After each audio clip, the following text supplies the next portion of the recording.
Di tengah hiruk-pikuk Jakarta yang tak pernah tidur, Aisyah, seorang guru muda berusia 25 tahun, menerima telepon dari ibunya yang membuat hatinya hancur.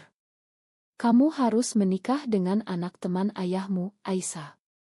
Ini demi masa depan keluarga," kata ibunya dengan nada tegas, tanpa ruang untuk protes. Aisyah, yang selama ini menyembunyikan rahasia hatinya, merasa dunia runtuh saat itu juga, karena dia baru saja menyadari bahwa cintanya kepada sahabatnya, Nadia, bukan lagi sekadar persahabatan. Aisyah berdiri di balkon apartemen kecilnya, memandang lalu lintas yang macet di bawah sana. Hatinya berdegup kencang.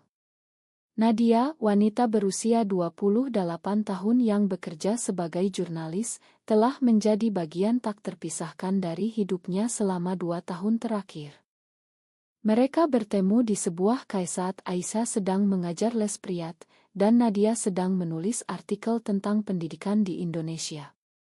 Percakapan mereka mengalir begitu alami, seolah-olah mereka telah saling kenal seumur hidup. Namun, bagi Aisyah, yang dibesarkan dalam keluarga konservatif di pinggiran Jakarta, perasaan ini adalah dosa yang tak termaafkan. Di masyarakat Indonesia, di mana norma agama dan budaya masih kuat mengikat, hubungan sesama jenis seringkali disembunyikan di balik tirai ketakutan.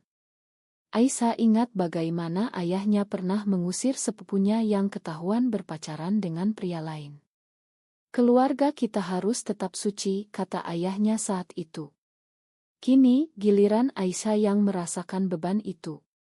Dia mencoba menyangkal perasaannya, tapi setiap kali Nadia tersenyum, hati Aisyah meleleh. Nadia, dengan karirnya yang cemerlang, tampak begitu bebas, tapi Aisyah tahu bahwa Nadia juga punya luka masa lalu.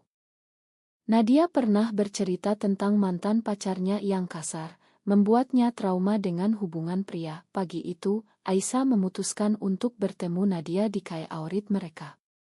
"Ada yang ingin aku bicarakan," kata Aisyah melalui pesan singkat. Nadia datang dengan senyum lebar, membawa secangkir kopi untuk Aisyah. "Apa kabar, sayang?" tanya Nadia santai, tapi mata Aisyah sudah berkaca-kaca. "Nadia, aku suka kamu. Lebih dari sahabat," ucap Aisyah dengan suara gemetar. Nadia terdiam, matanya melebar. "Aisyah, aku juga merasakan hal yang sama.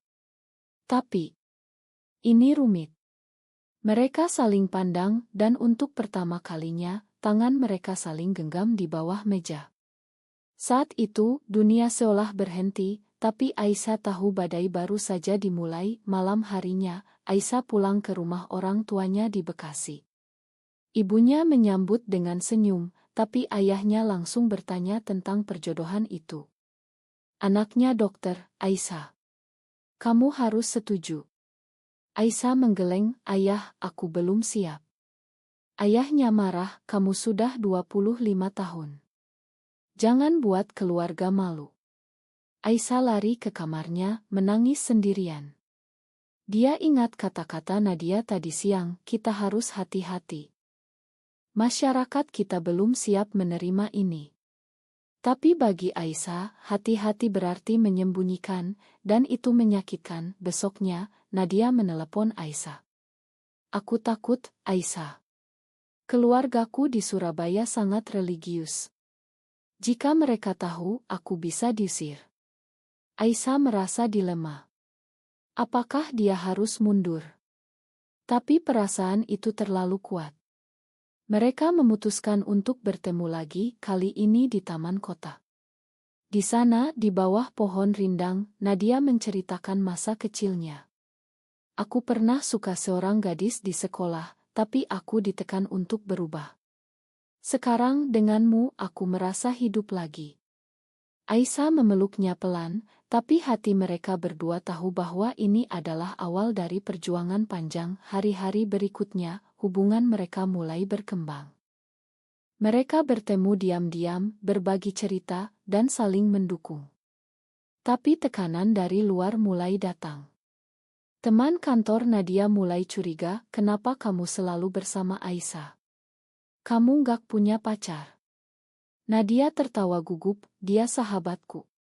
Di sisi Aisyah, ibunya terus mendesak tentang perjodohan. Kamu harus bertemu dengannya akhir pekan ini. Aisyah merasa terjebak. Dia ingin jujur, tapi takut kehilangan keluarga. Suatu malam, saat mereka berdua di apartemen Nadia, Aisyah bertanya, apa kita bisa bertahan? Nadia menjawab, kita harus berjuang. Tapi aku tak mau menyakitimu. Mereka saling berpelukan, tapi di luar sana, angin kencang mulai bertiup. Aisyah tahu bahwa pilihan mereka akan membawa konsekuensi besar, tapi untuk saat ini, cinta itu cukup untuk melanjutkan. Namun, tak lama kemudian, rahasia mereka mulai terbongkar saat seorang teman melihat mereka berciuman di mobil. Apa yang kalian lakukan? Tanya teman itu dengan mata melebar. Aisyah panik, Nadia tenang, tapi hati mereka berdua tahu bahwa ini adalah titik balik. Rahasia yang bocor itu seperti api yang menyala pelan tapi pasti. Teman Nadia yang bernama Rina adalah rekan kerjanya di kantor berita. Rina melihat mereka di parkiran mal, dan sejak itu, tapanya berubah. Nadia, aku tak menyangka, kata Rina suatu hari di kantor. Nadia mencoba menyangkal, itu cuma pelukan sahabat. Tapi Rina menggeleng, aku tahu apa yang aku lihat. Hati-hati, ya. Di Indonesia ini, orang bisa kejam. Nadia pulang dengan hati gelisah, dan menceritakan ke Aisyah. Kita harus lebih berhati-hati, kata Nadia. Tapi Aisyah, yang semakin jatuh cinta, merasa lelah menyembunyikan. Aisyah mulai merasakan konflik dalam dirinya. Di satu sisi, dia mencintai Nadia dengan sepenuh hati. Nadia adalah orang yang membuatnya merasa utuh, yang mendengarkan mimpi-mimpinya menjadi guru yang lebih baik. Tapi di sisi lain, keluarganya adalah segalanya. Ayahnya, seorang pegawai negeri, selalu menekankan nilai-nilai tradisional. Perempuan harus menikah dan punya anak, katanya sering. Aisyah ingat bagaimana saudara perempuannya menikah muda dan sekarang bahagia dengan 2 anak. Apa aku salah? Tanya Aisyah pada dirinya sendiri di cermin. Sementara itu, tekanan pada Nadia juga meningkat. Bosnya di kantor, seorang pria konservatif, mulai mendengar gosip. Nadia fokus pada kerja. Jangan bawa masalah pribadi, katanya suatu hari.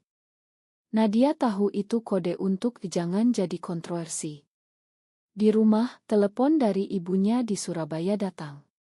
Kapan kamu pulang? Ada calon bagus untukmu. Nadia menjawab samar, nanti, Bu. Tapi hatinya hancur. Dia mencintai Aisyah, tapi takut kehilangan karir dan keluarga. Mereka memutuskan untuk liburan singkat ke Bogor, berharap bisa bernapas lega. Di Ila kecil, mereka berdua bisa bebas. Aku ingin selamanya seperti ini, kata Aisyah sambil memeluk Nadia. Nadia tersenyum, aku juga. Tapi realitas menunggu. Di sana mereka membahas masa depan. Mungkin kita bisa pindah ke Bali, di sana lebih terbuka, usul Nadia. Tapi Aisyah ragu, keluargaku di sini. Percakapan itu berakhir dengan air mata, tapi juga dengan janji untuk saling dukung. Kembali ke Jakarta, masalah datang bertubi. Ayah Aisyah memaksa dia bertemu calon suami, seorang dokter bernama Rea. Dia baik, Aisyah, kata ayahnya. Aisyah pergi dengan enggan, dan di restoran, Rea tampak sopan. Aku dengar kamu guru. Bagus sekali, katanya. Tapi sepanjang makan malam, pikiran Aisyah melayang ke Nadia. Pulang, dia menangis di kamar. Aku tak bisa, pesannya ke Nadia. Nadia balas, kita harus putuskan sekarang. Mereka bertemu di taman lagi, dan kali ini perdebatan sengit terjadi. Aku tak mau menyakiti keluargamu, kata Nadia. Aisyah marah, tapi kamu menyakitiku dengan ragu. Nadia menjawab, aku tak ragu pada cintaku, tapi pada masyarakat ini. Mereka berpisah dengan hati sakit, tapi esok harinya, Nadia datang ke apartemen Aisyah. "Maafkan aku. Aku tak bisa tanpa kamu." Mereka berdamai, tapi tahu bahwa ini hanyalah jeda sementara. Rina, teman Nadia, mulai campur tangan.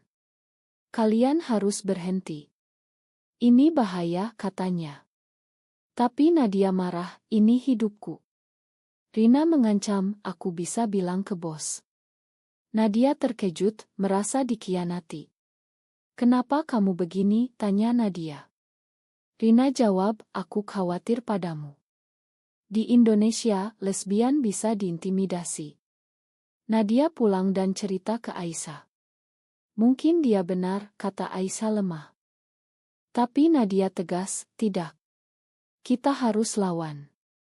Tekanan keluarga Aisyah mencapai puncak saat ibunya menemukan pesan di ponselnya. "Siapa Nadia ini? Kenapa kalian begitu dekat?" tanya ibunya. Aisyah bohong, sahabat. Tapi ibunya curiga. "Jangan buat masalah." Aisyah merasa seperti tahanan di rumah sendiri. Dia mulai mempertanyakan pilihan, apakah cinta ini layak untuk kehilangan segalanya. Nadia juga mulai ragu saat keluarganya datang ke Jakarta. "Kamu harus menikah," kata ayahnya. Nadia menangis sendirian malam itu. Suatu hari, mereka dihadapkan pada pilihan sulit. Rea, calon Aisyah, mengajaknya jalan lagi. Aisyah pergi berharap bisa menolak dengan sopan. Tapi Rea bilang, "Aku suka kamu, Aisyah." Aisyah jawab, "Ma, aku punya orang lain." Rea terkejut, "Siapa?" Aisyah diam pulang, dia cerita ke Nadia. "Aku tolak dia." Nadia senang, tapi tahu ini akan memicu amarah keluarga Aisyah. Benar saja, ayah Aisyah marah besar. "Kamu tolak Rea?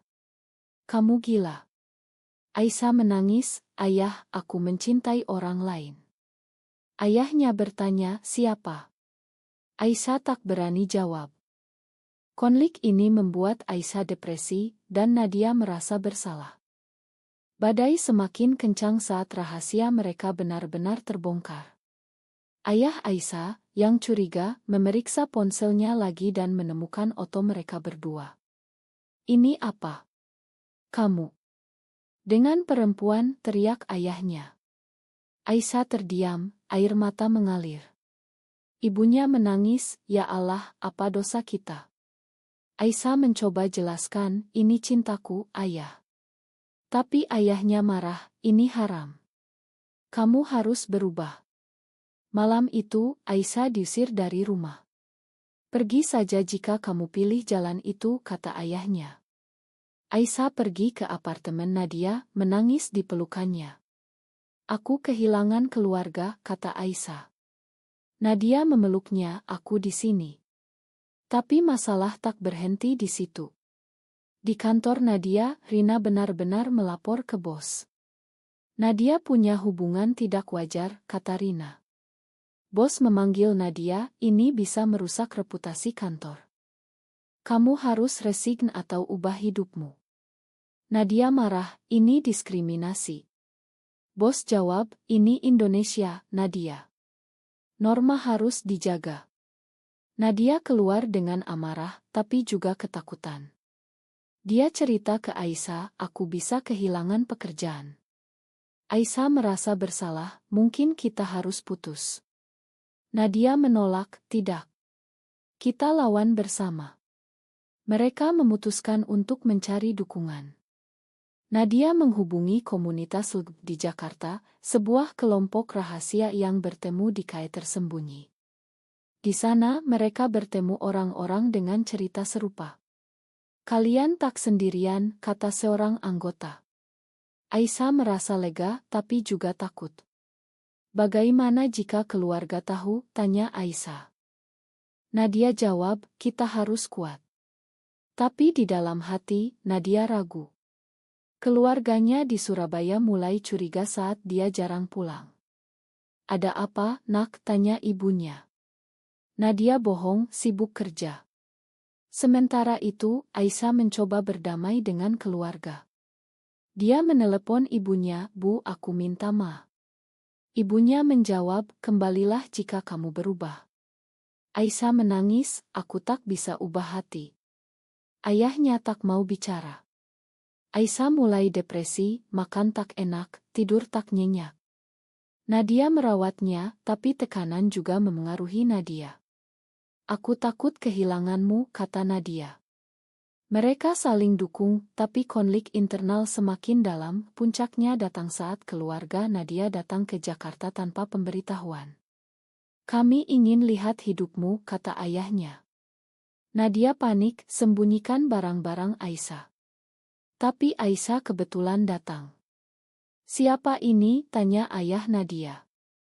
Nadia bohong, "Teman." Tapi ayahnya curiga. Malam itu, ayah Nadia bertanya, "Kamu lesbian?" Nadia terkejut, "Siapa bilang?" Ternyata Rina, yang ternyata kenal keluarga Nadia melalui teman. Nadia marah besar, merasa dikhianati. "Rina, kenapa kamu lakukan ini?" tanya Nadia saat konfrontasi. Rina jawab, "Aku ingin selamatkanmu dari dosa." Nadia putus pertemanan, tapi kerusakan sudah terjadi. Ayah Nadia marah, "Kamu bikin malu keluarga. Pulang ke Surabaya dan nikah." Nadia menolak, "Ini hidupku." Ayahnya pergi dengan amarah, dan Nadia menangis. Aisyah menghibur, "Kita punya satu sama lain." Tapi Nadia mulai mempertanyakan, "Apa ini layak? Kita kehilangan segalanya." Aisyah jawab, "Cinta kita benar." Debat itu membuat mereka lelah, tapi juga lebih dekat. Mereka memutuskan untuk pindah ke apartemen baru, berharap mulai lagi. Tapi masyarakat sekitar mulai gosip. Tetangga melihat mereka berdua, dan bisik-bisik dimulai. "Mereka aneh," kata satu tetangga. Aisyah merasa diawasi, paranoia. Nadia mencari pekerjaan baru, tapi rumor menyebar. "Sulit dapat kerja dengan cap ini," kata Nadia. Aisyah juga kehilangan murid les karena orang tua curiga. "Kami tak mau anak kami diajar orang seperti itu," kata satu orang tua. Mereka merasa terisolasi, tapi cinta mereka menjadi benteng dalam kesendirian itu. Mereka saling cerita mimpi. "Aku ingin buka sekolah inklusi," kata Aisyah. Nadia jawab, "Aku ingin tulis buku tentang hak." Mereka berencana masa depan, tapi realitas menampar saat polisi datang. Ternyata ada laporan dari tetangga tentang aktivitas mencurigakan. "Kalian harus hati-hati," kata polisi. Mereka takut, tapi tak ada bukti. Ini membuat mereka sadar betapa rapuh posisi mereka di masyarakat Indonesia yang masih penuh prasangka. Ile opat dengan segala tekanan, hubungan mereka mulai retak. Aisyah sering marah tanpa sebab, "Kenapa kita harus sembunyi terus?" Nadia jawab, "Karena itulah kenyataannya." Perdebatan kecil menjadi besar. Suatu malam setelah bertengkar, Aisyah pergi ke rumah teman lama. Di sana temannya bilang, "Mungkin kamu harus coba normal." Aisyah marah, tapi juga ragu. Nadia sendirian, menangis, mempertanyakan pilihan. Mereka berdamai lagi, tapi luka tetap ada. Nadia mendapat tawaran kerja di Bali, tempat yang lebih terbuka. "Ayo ikut aku," kata Nadia. Aisyah ragu, "Keluargaku di sini." Pilihan ini menjadi momen krusial. Aisyah memilih ikut, tapi dengan hati berat. Mereka pindah ke Bali, berharap kehidupan baru. Di sana udara segar, pantai indah, dan komunitas lebih ramah. "Akhirnya bebas," kata Aisyah. Tapi bayang-bayang masa lalu mengejar. Keluarga Aisyah menelepon, "Kembalilah, kami makan jika kamu berubah." Aisyah menolak, "Aku bahagia seperti ini." Ayahnya marah, putus hubungan. Nadia juga kehilangan kontak dengan keluarganya. "Mereka anggap aku mati," kata Nadia sedih. Tapi di Bali, mereka menemukan teman baru, orang-orang yang paham. Nadia mulai menulis artikel tentang diskriminasi. Aisyah mengajar di sekolah progresi. Hidup mulai membaik, tapi trauma tetap. Dalam proses itu, mereka menghadapi pengkhianatan lagi. Seorang teman baru, yang ternyata homofobik, membocorkan cerita mereka ke media sosial. Lesbian dari Jakarta lari ke Bali, tulisnya. Postingan itu viral, dan ancaman datang. Kalian harus mati, baca satu komentar. Mereka takut, sembunyi di rumah. Nadia marah, kenapa orang begini? Aisyah jawab, karena ketakutan mereka sendiri. Polisi Bali lebih suporti, tapi tekanan mental berat. Aisyah mulai terapi, belajar menerima diri. Aku bukan dosa, katanya pada terapis. Nadia ikut, dan mereka belajar komunikasi lebih baik. Maafkan aku atas keraguan, kata Nadia. Aisyah jawab, kita sama-sama belajar. Hubungan mereka semakin kuat, tapi harga yang dibayar mahal, kehilangan keluarga, teman, karir lama. Mereka sadar bahwa cinta ini datang dengan pengorbanan. Suatu hari, Aisyah mendapat surat dari ibunya. Aku rindu kamu. Mungkin aku salah. Aisyah menangis, balas surat. Bu, aku tetap anakmu. Perlahan, rekonsiliasi dimulai. Nadia juga mencoba hubungi keluarganya, tapi ayahnya masih keras. Butuh waktu, kata Nadia. Di Bali, mereka ikut parade kecil, merasa bagian dari perubahan. Tapi di hati, mereka tahu perjuangan belum selesai. Hidup di Bali membawa kedamaian sementara, tapi konflik internal masih ada. Aisyah sering mimpi buruk tentang ayahnya, Nadia tentang pengkhianatan Rina. Mereka saling dukung, tapi kadang merasa lelah. Apa kita benar? Tanya Aisyah suatu malam. Nadia jawab, cinta tak pernah salah, tapi masyarakat yang salah. Mereka memutuskan untuk aktif di komunitas, menjadi advokasi untuk hak di Indonesia. Nadia menulis buku, Aisyah berbicara di seminar kecil. Respons positif datang, tapi juga ancaman. Puncak emosional datang saat ibu Aisyah datang ke Bali. Aku ingin lihat kamu bahagia, kata ibunya. Aisyah memperkenalkan Nadia, ini pasanganku. Ibunya terdiam, tapi peluk Aisyah. Aku tak paham, tapi aku cinta kamu. Rekonsiliasi itu menyembuhkan luka Aisyah. Nadia iri, tapi senang. Keluarganya masih jauh, tapi surat dari saudaranya datang, aku dukung kamu. Perlahan, jembatan dibangun. Dalam perjalanan itu, mereka belajar tentang pengampunan dan penerimaan. Kita bayar mahal, tapi layak, kata Nadia. Aisyah setuju, ini membuat kita lebih kuat. Cerita mereka menjadi inspirasi bagi orang lain, meski penuh luka. Di akhir, mereka berdiri di pantai, saling genggam tangan, memandang matahari terbenam. Masa depan kita, kata Aisyah. Nadia tersenyum, bersama. Tapi pertanyaan tetap, apakah mencintai seseorang dengan sepenuh hati, meski bertentangan dengan norma masyarakat, benar-benar salah?